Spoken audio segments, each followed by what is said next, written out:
Hello students. कैसे हो आप सब लोग? आई होप आप सब मज़े में ही होंगे। तो चलिए फिर से एक धमाकेदार टॉपिक लेकर हम लोग आपके सामने हैं, जिसका नाम है ग्रेहाम्स लॉ ऑफ गैसियस डिफ्यूजन। बराबर है। यानी कि जब कभी भी हम लोग ऐसी बातें करते हैं कि गैस डिफ्यूज़ हो रहा है या तो गैस इफ्यूज़ हो रहा है, तो इस टॉपिक के अंदर बेटा दो चीज़ें हमें सीखनी है। एक है इफ्यूज़न ऑफ द गैस और एक है डिफ्यूज़न ऑफ द गैस। बराबर। कई लोग ये दोनों चीज़ों को एक ही मानते हैं, लेकिन इसके अंदर फ़र्क तो होता ही है। मान लो कि अभी हम लोग कोविड की वजह से घर पे ही हैं, ना स्कूल जा रहे हैं ना कहीं पर जा रहे हैं, लेकिन just imagine after the Covid situation हमारी लाइफ कैसी होगी। बराबर है। हमने ये महसूस करेंगे कि भाई काफ़ी टाइम से हम लोग घर पे हैं, काफ़ी टाइम से घर पे ही पढ़ाई कर रहे हैं। लेकिन आप ज़रा सोचो, पास्ट में जाकर जब हम लोग स्कूल में जाते थे, बराबर, तो कैसा एक माहौल बनता था। स्कूल के अंदर सब फ्रेंड्स एक दूसरे को मिलते थे, सब लोग एक दूसरे से बातें शेयर करते थे। स्कूल की पढ़ाई का मज़ा ही अलग है। चलो ये पैंडेमिक सिचुएशन है, तो हम लोग उसी माहौल में पढ़ेंगे बाद में, या तो पहले पढ़ते थे। लेकिन हम लोग ये विजुलाइज करेंगे कि हम लोग अगर इसके बाद की लाइफ के बारे में सोचे, तो आफ्टर 12th और आफ्टर 11th जब आप कॉलेज में जाओगे तो आपकी पढ़ाई कैसी होगी। तो मुझे लगता है कि 12th वाले बच्चे तो वेट करके बैठे हुए हैं कि जैसे ही कॉलेज में हम लोग जाएंगे तो हम लोग ये करेंगे, हम लोग वो करेंगे। 11th वाले भी सोच के बैठे हैं कि हम लोग 12th में जाएंगे, जैसे ही अब स्कूल में जाएंगे ना, बराबर है, तो एकदम एक नया ही जोश होगा हमारे अंदर। सज धज के जाना, बराबर है, एकदम यूनिफॉर्म के अंदर जाना। बराबर, वो ट्रेडिशन जो है ना, वो एक मज़ेदार ट्रेडिशन है। कई बार ऐसा होता था कि क्या ये यूनिफॉर्म पहन पहन के हम लोग हर स्कूल में चले जाते। लेकिन कई बार ऐसा भी है कि अब आपको हर रोज़ फ्री ड्रेस पहनने को मिल रहा है, फिर भी थोड़ा सा बोरेडम आ जाता है कि नहीं भाई, यूनिफॉर्म की लाइफ जो है वो भी एक मज़ेदार लाइफ थी और वो होनी चाहिए। क्या बोलते हो? तो और सब फ्रेंड से मिलना, सबके साथ बातें बातें शेयर करना, बराबर है, ये एक अलग ही माहौल है।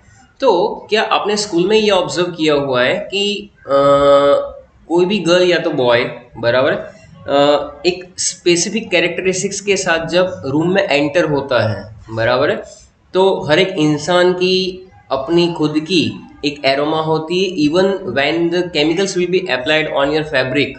तो I am talking about the Saint and perfumes.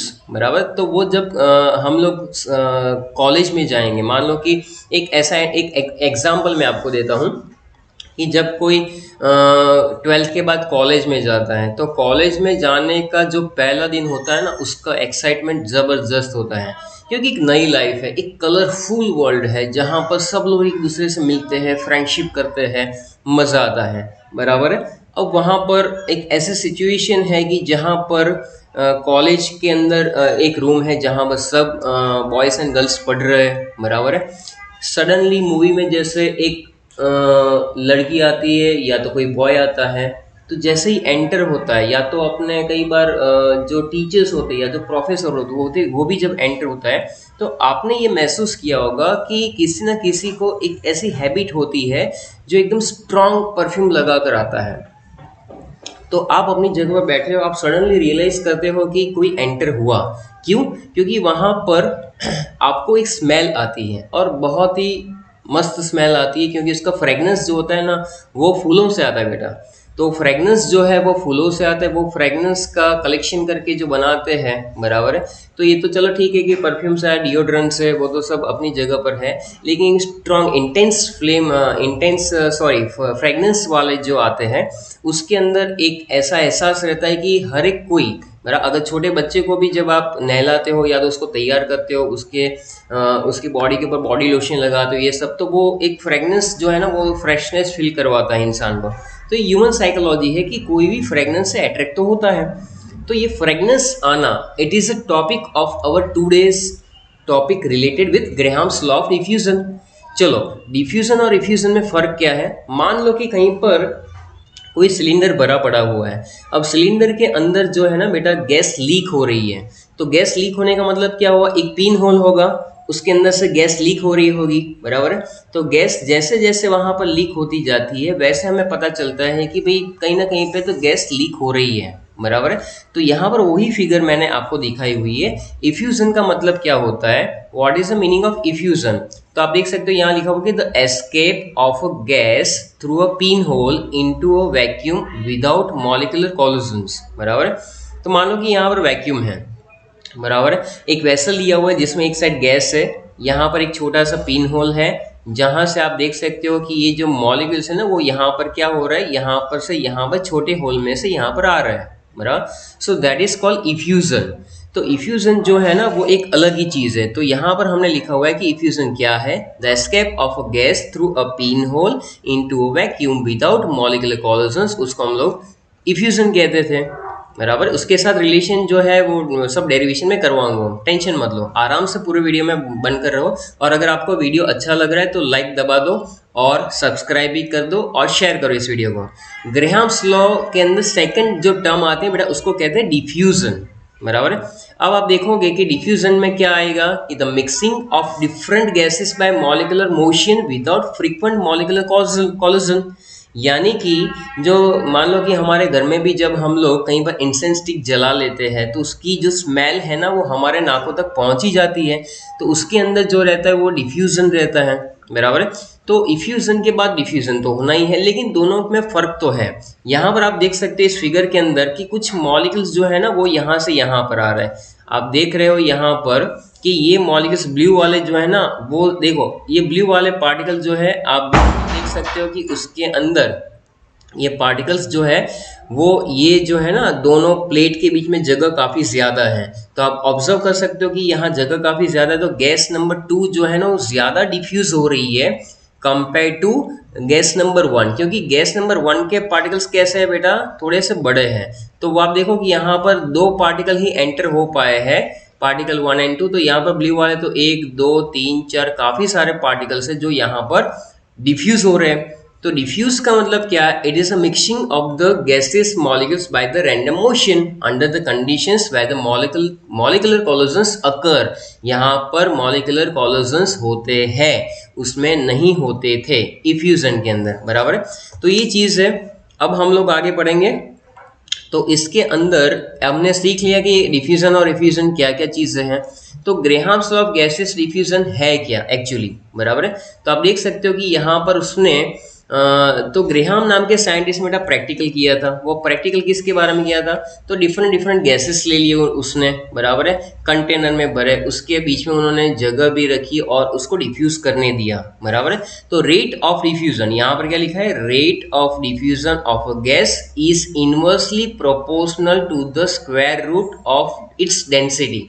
तो इसको क्या पता चला कि जब उसने ऐसा प्रैक्टिकल परफॉर्म किया तो रेट ऑफ डिफ्यूजन रहता है कि कितना रेट से डिफ्यूज हो रहा है, फास्ट मूव हो रहा है कि धीरे धीरे मूव हो रहा है। तो रेट ऑफ डिफ्यूजन बेसिकली होता क्या, rate of diffusion under the identical condition of temperature and pressure of different gases inversely proportional to their density. यानी कि डेंसिटी जो बेटा होती है ना उसके इनवर्सली प्रोपोर्शन में ये रहता है।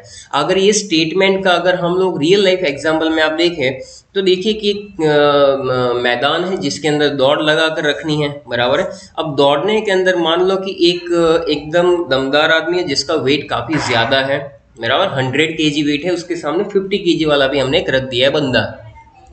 तो आप खुद बताओ, थोड़ा सा लॉजिक लगा कर बताना, बराबर, कि अगर हम लोग इसके बीच में रेस करवाएंगे तो जनरली हमने ये ऑब्जर्व किया, मैंने बोला जनरली, एक्सेप्शनल केसेस में आप बोलोगे कि सर मोटा भी एकदम दमादम दमादम दमादम दौड़ के आगे निकल सकता है, मैं नहीं बोलता हूँ कि नहीं निकल सकता है, but in the case of normal cases अगर वो नॉर्मल ह्यूमन बींग हुआ तो वी ऑब्जर्व दैट कि 50 kg वाला जो बंदा है वो एकदम फास्ट मूव करेगा और जल्दी से आगे बढ़ेगा। तो ऐसा ही कुछ हमने ऊपर वाली फिगर में भी देखा जहां पर लाइटर गैसेस जो थे ना डिफ्यूज मोर क्विकली, फटाफट फटाफट फटाफट वो मूव करते थे देन हैवियर वंस। तो ब्लू वाले पार्टिकल्स ज्यादा घुस रहे थे ड्यूरिंग डिफ्यूजन। व्हाट हैपेंस कि lighter gases diffuse more quickly and the heavier gases will be less. So during the diffusion of the gases, heavier gases can move upward and lighter gases can move downward. ऐसा भी हम लोग इसमें observation में जा सकते हैं, बराबर।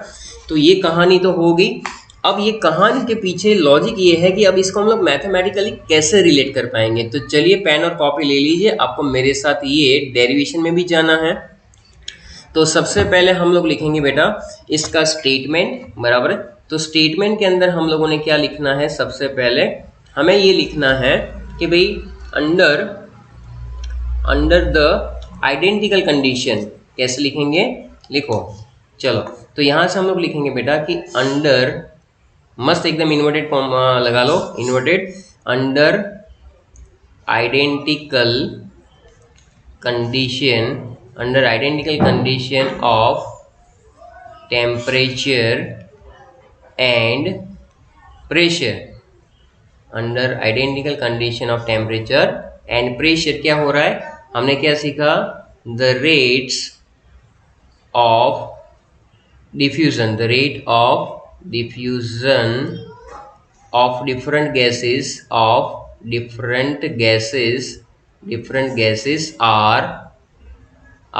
inversely proportional to the square root of their density, बराबर।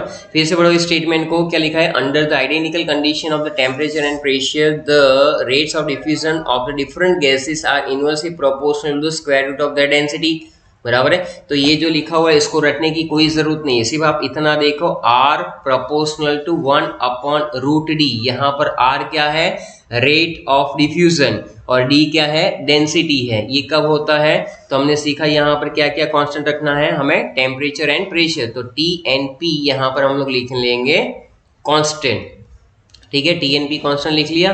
अब हम लोग क्या करेंगे बेटा, अब मान लो कि दो गैसेस का प्रैक्टिकल करना है, कोई भी दो गैसेस है, मान लो कि एमोनिया और HCl है, बराबर है। तो हम लोगों ने ये ऑब्जर्व किया कि गैस नंबर 1 के लिए rate of diffusion is inversely proportional to the square root of density, gas 1 का ही डेंसिटी आएगा। और अगर मैं यहाँ पर ले लेता हूँ कि गैस नंबर 2, जो भी दूसरा गैस लिया हुआ है उसका क्या होगा, R2 प्रोपोर्शनल टू 1/√d2, बराबर है। ध्यान से सुनो क्या लिखा हुआ है कि फर्स्ट गैस जो है बेटा उसका, ये ऊपर से ही लिखा हुआ है हमने, R प्रोपोर्शनल 1/√d, ये तो फिक्स हो गया। तो अब हमने क्या लिखा, दो गैसेस ले लिए, दोनों का हमने प्रैक्टिकल किया, R1 proportional to 1/√d1, R2 proportional to 1/√d2, ये तो आने ही वाला था। अब अगर मैं इन दोनों का रेशियो लेता हूँ, बराबर, अगर मैं इसको सिंप्लीफाई करूँ तो R1 = k/√d1, और यहाँ पर लिख सकता हूँ R2 = k/√d2, बराबर है, ये लिख लिया मैंने। अब मैं इसका रेशियो ले लेता हूँ, I am taking the ratio of R1 and R2, what happens, बहुत ही इजी और मज़ेदार है, चलिए करते हैं। R1/R2 = क्या आएगा, अगर मैं सीधा ही लिखूँ तो अब ये इतना तो मैथ्स तो याद आता है तुम्हें, d2/d1 हो जाएगा, R1/R2 = क्या हो जाएगा, √d2/d1। So that is the first step कि जहां पर अगर आपको दो गैसेस की डेंसिटी मालूम है और एक का रेट मालूम है बेटा, तो आप क्या कर पाओगे, दूसरे का आप रेट निकाल सकते हो, बराबर है। ओके स्टूडेंट्स, सो यहाँ तक की कहानी जो है सबके समझ में आ गई होगी। अब एक और पॉइंट यहाँ पर हम लोग लिखेंगे कि बेटा डेंसिटी जो होती है, लिखो यहाँ पर कि द डेंसिटी जो होती है of a gas is directly proportional to the molecular mass। अब देखो डेंसिटी किसके साथ रिलेट कर दिया है, मॉलिक्यूलर मास के साथ। अभी हमने देखा कि अगर दो गैस ले रहे हैं तो उसमें से जो हैवियर गैस होगा मतलब उसकी डेंसिटी भी ज़्यादा होगी, तो वो क्या फास्ट मूव करेगा, बिल्कुल नहीं करेगा, वो धीरे मूव करेगा, बराबर है। तो अगर इसी तरह से हम लोग देखते हैं, एक मिनट रुको बेटा,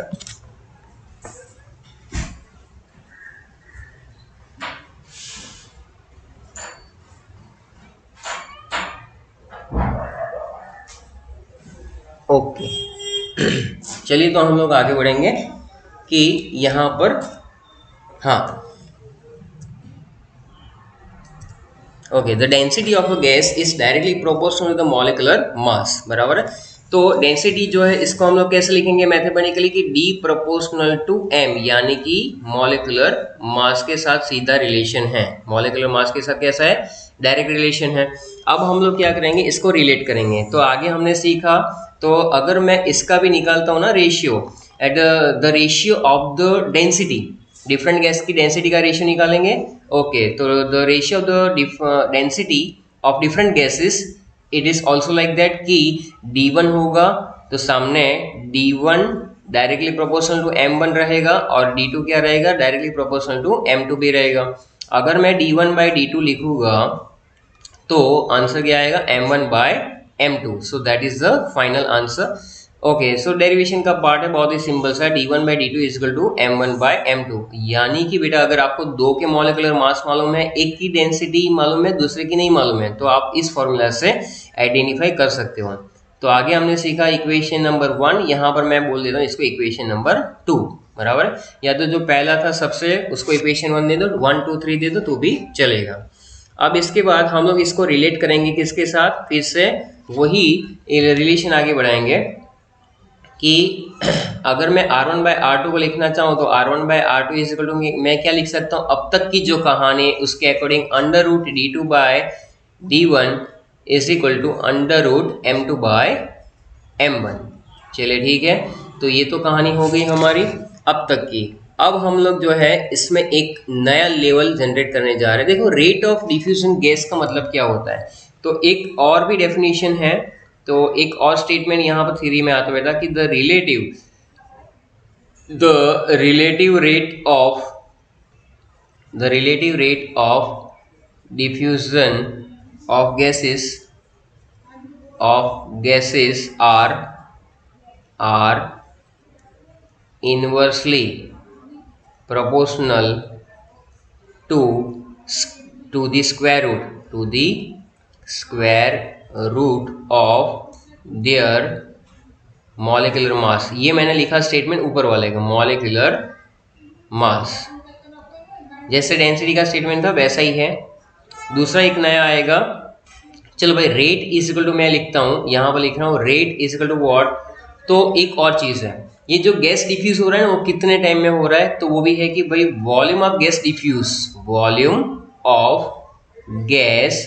diffuse upon time taken for that, बराबर, यानी अपॉन टाइम टेकन भी लिख सकते हो, फॉर दैट लिखने की जरूरत नहीं है। तो इसको अगर मैं मैथमेटिकली लिखूं तो कैसे होगा, R is equal to V by D, volume upon time taken for that, यानी कि यूनिट टाइम में कितना वॉल्यूम ऑफ गैस डिफ्यूज हुआ, volume of gas diffuse under the time, okay, कि भाई कितने टाइम में हो रहा है, यूनिट टाइम में हो रहा है। तो ये जो है इसके हिसाब से अगर मैं R1 का फॉर्मूला लिखूंगा तो R1 is equal to V1 by T1 और R2 रहेगा V2 बाय T2, बराबर। तो यही चीज आ जाएगी, R1 is equal to V1 by T1 और R2 is equal to V2 bye T2। चलिए ठीक है, और अब हम लोग आगे बढ़ेंगे इसके अंदर कि भाई R1 बाय R2 रेशियो ले लेते हैं बेटा, इसका और इसका R1 बाय R2 का रेशियो क्या आएगा, तो मैं लिख सकता हूँ V1 बाय T1 और नीचे V2 बाय T2। अगर इसको सिंप्लीफाई करेंगे तो क्या आएगा, V1 T2 और यहाँ पर आएगा V2 T1। तो ये एक रिलेशन एस्टेब्लिश हो गया, बराबर है। तो अब तक के सारे रिलेशंस को अगर हम लोग एक साथ लिखेंगे तो कैसे लिख पाएंगे, तो चलिए इसके साथ जोड़ देते हैं बाकी सारे इक्वेशंस को। ओके, तो यहाँ पर हम लोग लिख पाएंगे, ध्यान से लिखिए, R1 by R2 is equal to V1 T2 upon V2 T1 is equal to root D2 by D1 is equal to root M2 by M1। देखिए इसमें से जो भी आपका न्यूमेरिकल होगा ना वो इसी से कैलकुलेट होगा बेटा, जितनी भी इंफॉर्मेशन होगी वो इसी से हम लोग कैलकुलेट करेंगे। तो ध्यान से सुनना कि ये चीज़ें जो है आगे जाकर बहुत ही हेल्प करने वाली है आपको।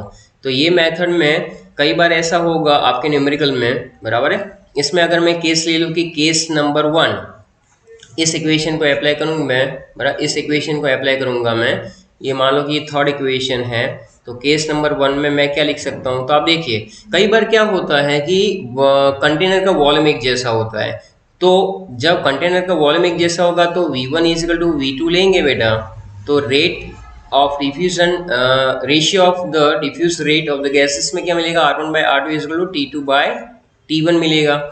यानी कि केस नंबर 1 में हम लोग ऐसे इसको अप्लाई कर सकते हैं। दूसरी बात है कि केस नंबर 2 जो है उसमें कैसे अप्लाई करेंगे, तो अगर मेरे पास दोनों का टाइम इक्वल आ गया, T1 इजिकल टू T2 आ जाएगा, तो जब T1 इजिकल टू T2 आएगा तो ये वाली इक्वेशन में क्या चेंज आएगा, तो ये हो जाएगा R1 by R2 is equal to V1 bye V2, तो ये आएगा चेंज, बराबर है। इस तरह से हम लोग इसको अप्लाई कर पाएंगे। तो जहां पर V1 बाई V2 है equal to R1 equal to T2 by T1 हो जाएगा, और बाकी तो है D2 बाई D1 भी, M2 बाई N1 भी है। और जहां पर टाइम जो है ना बेटा वो सेम हो जाता है सेकंड मेथड में कि अंडर आइडेंटिकल कंडीशन, बराबर है। अगर टाइम सेम हो रहा है तो हमें ये चीज़ अप्लाई करनी है, बराबर है। अब नेक्स्ट लेवल पे आता है एप्लीकेशन। ये सीख क्यों रहे एक्चुअली हम लोग, इसकी एप्लीकेशन क्या है। तो एप्लीकेशन में सबसे पहले हमारे पास है क्या, एक्सपेरिमेंटल वेरिफिकेशन है, यानी प्रूफ के साथ हम लोग ये चीज़ डिस्कस करेंगे। तो हमें क्या करना है, सबसे पहले ग्रेहाम्स लॉ क्या सही में है कि ऐसे ही हवा में बढ़ रहे हैं, बराबर। वो खुशबू है जहाँ से आ रही थी, वो फ्रेग्रेंस जहाँ से आ रहा था, वो क्या सही में है। लेबोरेटरी में चले जाएंगे, चलो सब लोग लेबोरेटरी में जाएंगे, ओके। लैब में जाकर हम लोग क्या करेंगे, विजुलाइज करो कि आप लेबोरेटरी में हो, आपके पास एक 100 सेंटीमीटर की लॉन्ग ग्लास ट्यूब है बेटा, उसके अंदर आपके टीचर ने बोला कि कॉटन प्लग जो है 2 कॉटन प्लग ले लेने हैं। कॉटन प्लग को डीप करोगे एमोनिया में, कॉटन प्लग को डीप करोगे HCl के अंदर, और उसको एग्जैक्ट वहां पर प्लेस करोगे जैसे फिगर में दिखाया हुआ है। तो cotton plug deep at the same time, बराबर है। दूसरी बात, डायमीटर आप देखोगे ये 100 सेंटीमीटर लॉन्ग ग्लास ट्यूब का, तो वो जो है वो सेम रखा हुआ है, बराबर है।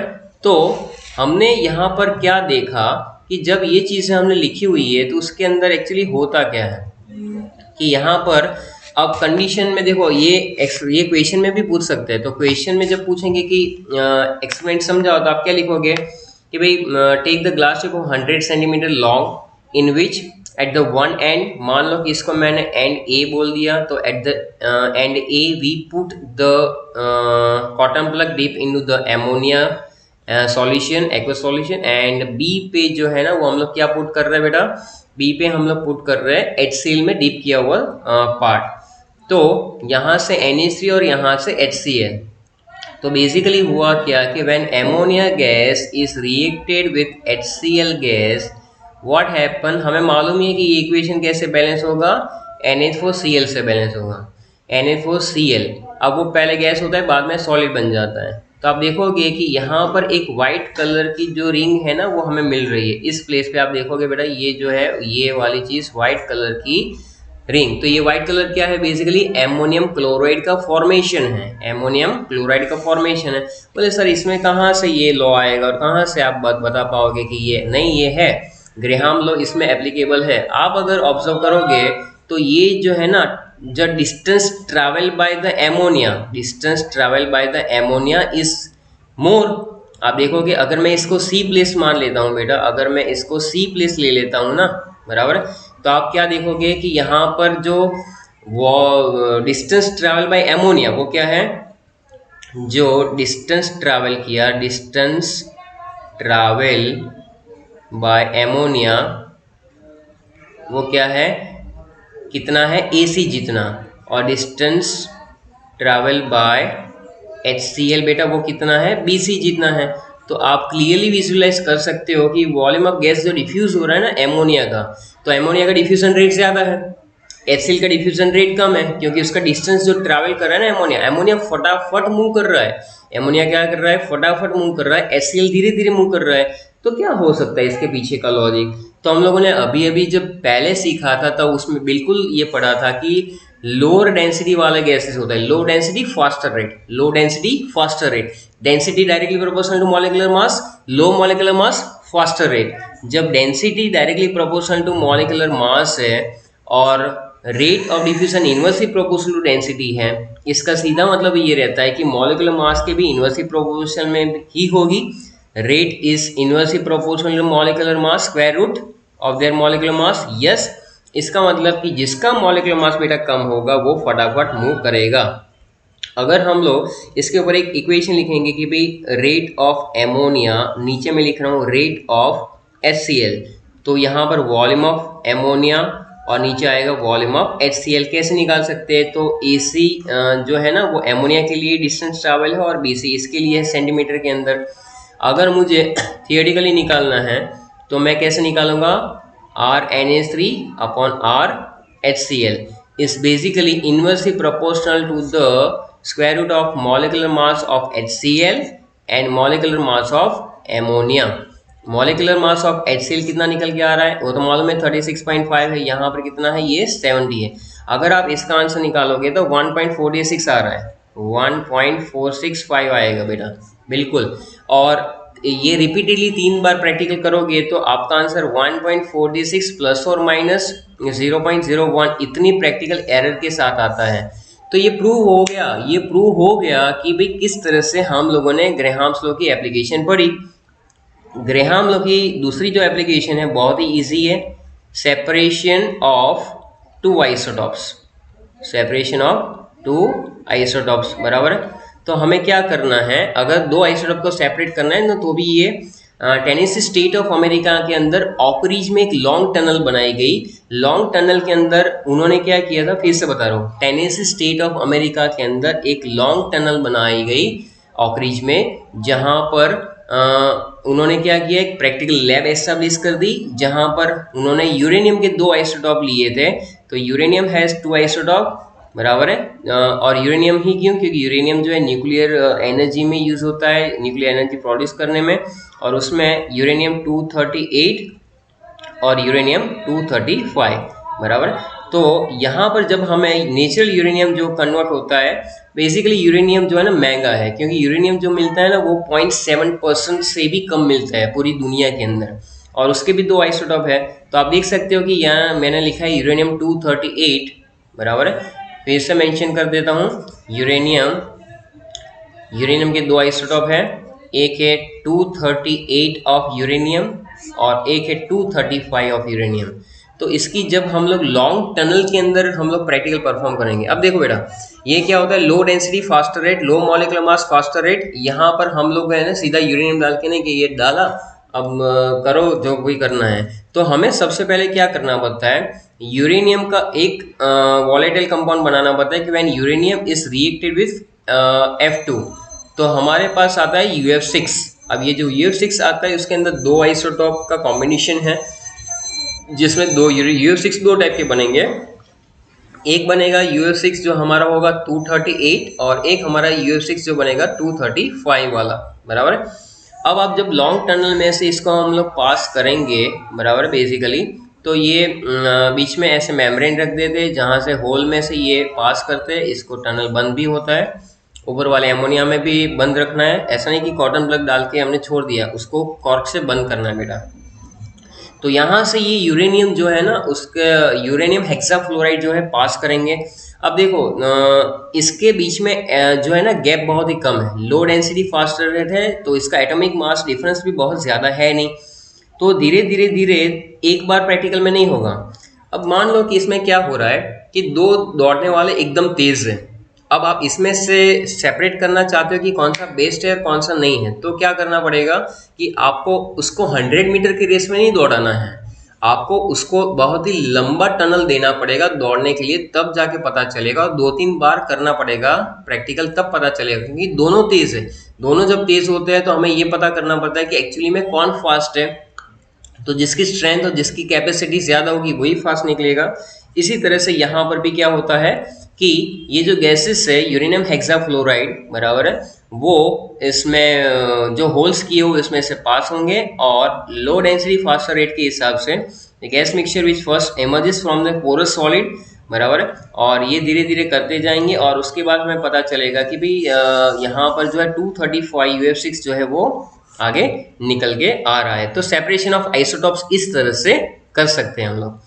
तीसरा इसका एप्लीकेशन है, बहुत ही सिंपल है कि ग्रेहाम law is applicable to find out the density molecular mass. अगर 2 के रेट दिए हुए हैं, एक की डेंसिटी है तो डेंसिटी मिल सकती है। तो ये कुछ भी नहीं है, R1/R2 is equal to root D2/D1 is equal to root M2/M1, इसमें लगा कर रख सकते हैं हम लोग, बराबर है। इस तरह से हम लोग कर सकते हैं, और बस ये रेशियो निकाल सकते हैं कोई भी 2 गैस का। वॉल्यूम सिमिलर हो तो टाइम निकाल सकते हैं, टाइम सिमिलर हो तो वॉल्यूम निकाल सकते हैं। तो इस तरह से ये चीज़ें जो है परफॉर्म करेंगे, और इसी तरह से यहाँ पर ये चीज़ होती रहेगी। अब हम लोग जो है ना बेटा एक दो छोटे छोटे सम्स कर लेते हैं जिससे आपको आइडिया आएगा कि ये चीज़ जो है कैसे फॉलो होती है। तो यहाँ पर मैं आपको कुछ डेटा लिखवा रहा हूँ और उसके बेसिस पे हम लोग सम भी कर रहे हैं। दो तीन सम करके बाद में नेक्स्ट करेंगे। एग्जाम्पल नंबर 1 पे लिखेंगे कि भाई which will diffuse the faster, लिखो विच विल डिफ्यूज फास्टर। कौन सा गैस फास्टर आएगा? तो उसमें उन्होंने पूछा है एमोनिया, अमोनिया और कार्बन डाइऑक्साइड। कौन सा फास्टर है और what are the relative rates of diffusion, बराबर है। तो पहली बात है कि मॉलिक्यूलर मास ऑफ एमोनिया हमारे पास कितना होता है 17। ऐसे ओरली बता सकते हैं मॉलिक्यूलर मास कार्बन डाइऑक्साइड कितना है 44। तो लो डेंसिटी फास्टर रेट के हिसाब से अगर मैं लगाऊं कि रेट प्रोपोर्शनल टू 1/√m, बराबर। तो जिसका मॉलिक्यूलर मास कम होगा वही फटाफट डिफ्यूज होगा बेटा, तो उसका रेट ऑफ डिफ्यूजन ज़्यादा रहेगा। तो यहाँ पर हम लोग लिखेंगे कि एमोनिया विल डिफ्यूज फास्टर, बराबर। ये सिंपल सा सम है तो ये हमें पता चल जाएगा। और अगर मुझे ढूंढना ही है कि कितने टाइम्स है, तो rate of ammonia upon rate of carbon dioxide is equal to क्या लिख सकते हैं, molecular mass of carbon dioxide नीचे molecular mass of ammonia, just put the values. तो यहाँ पर आएगा 44, यहाँ पर आएगा 17 और कुछ 1.6 के आसपास इसका आंसर भी निकल के आ जाएगा, बराबर है। इस तरह से ये सम हमने किया जो एप्लीकेशन हमने सीखी। एग्जाम्पल नंबर 2 जो है उसके अंदर कैसे कर सकते हैं, तो एग्जाम्पल 2 में डेटा है equal volumes of two gases A and B diffuse through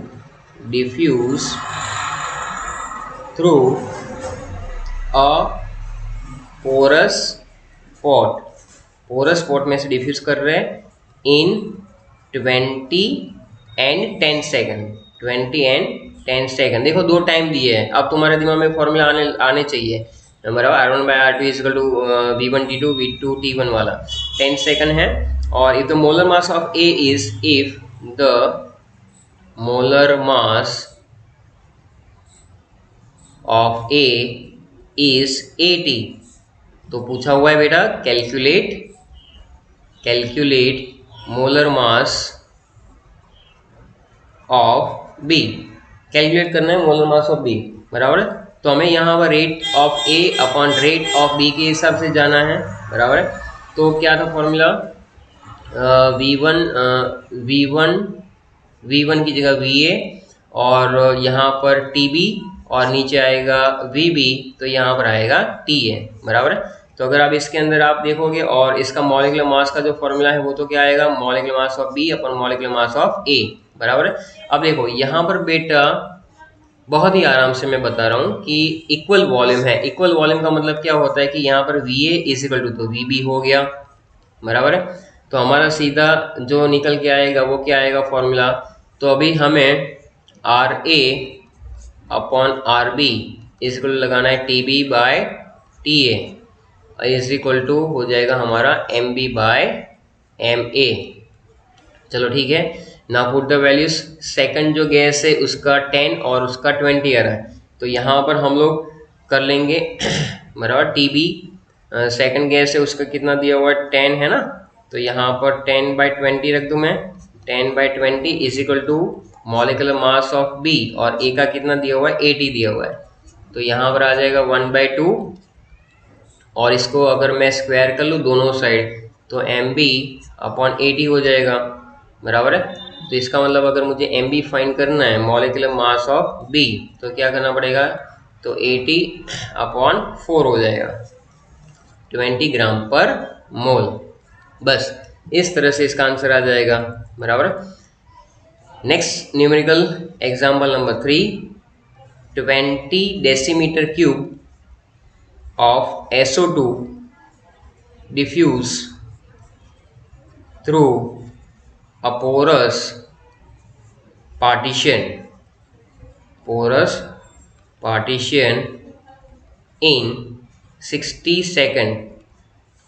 What volume of dioxygen what volume of the oxygen will diffuse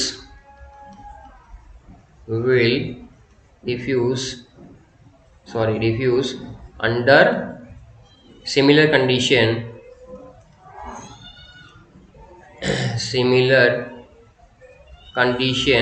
in 30 second. बराबर है। देखो यहाँ पर क्या दिया हुआ है, 20 डेसीमीटर क्यूब यानी 20 litre of sulphur dioxide gas diffuse through a porous partition in 60 second. ये इन्फॉर्मेशन दी।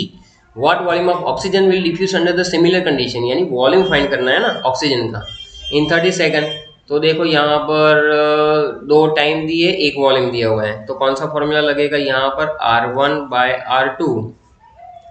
क्या लिख सकते हैं, R1/R2 is equal to V1T2 और V2T1।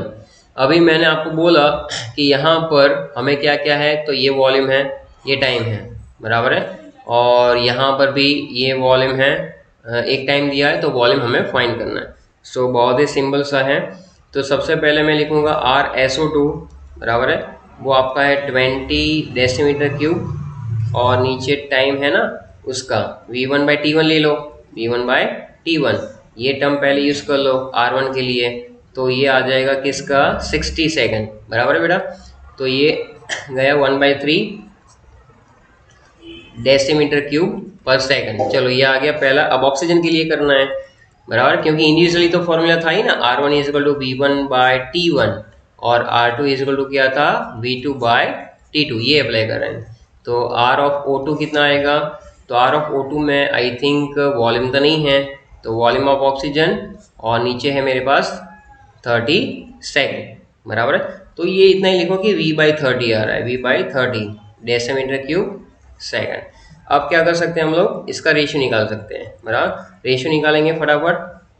तो R ऑफ ऑक्सीजन नीचे लिखा हूँ मैं R ऑफ SO2, तो मॉलिक्यूलर मास में SO2 ऊपर चला जाएगा और यहाँ पर मॉलिक्यूलर मास में ऑक्सीजन नीचे है। ये करने की जरूरत क्यों पड़ेगी, क्योंकि हमारे पास वॉल्यूम नहीं है। वॉल्यूम करने के लिए हमें ये रेट निकालना पड़ेगा, तो ही हमें पता चल सकता है बेटा, क्लियर है।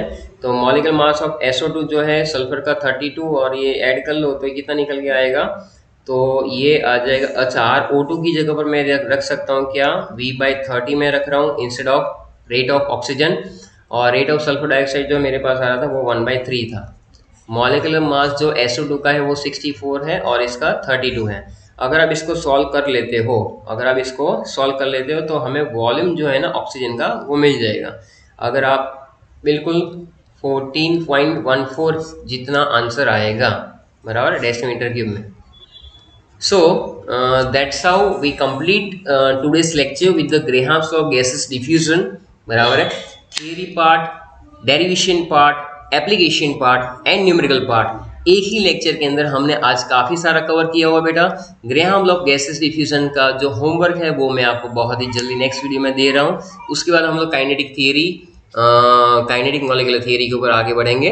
तो यहाँ तक का लेक्चर आज हमने सीखा, बराबर है। Thank you very much, enjoy your life, okay, and keep study.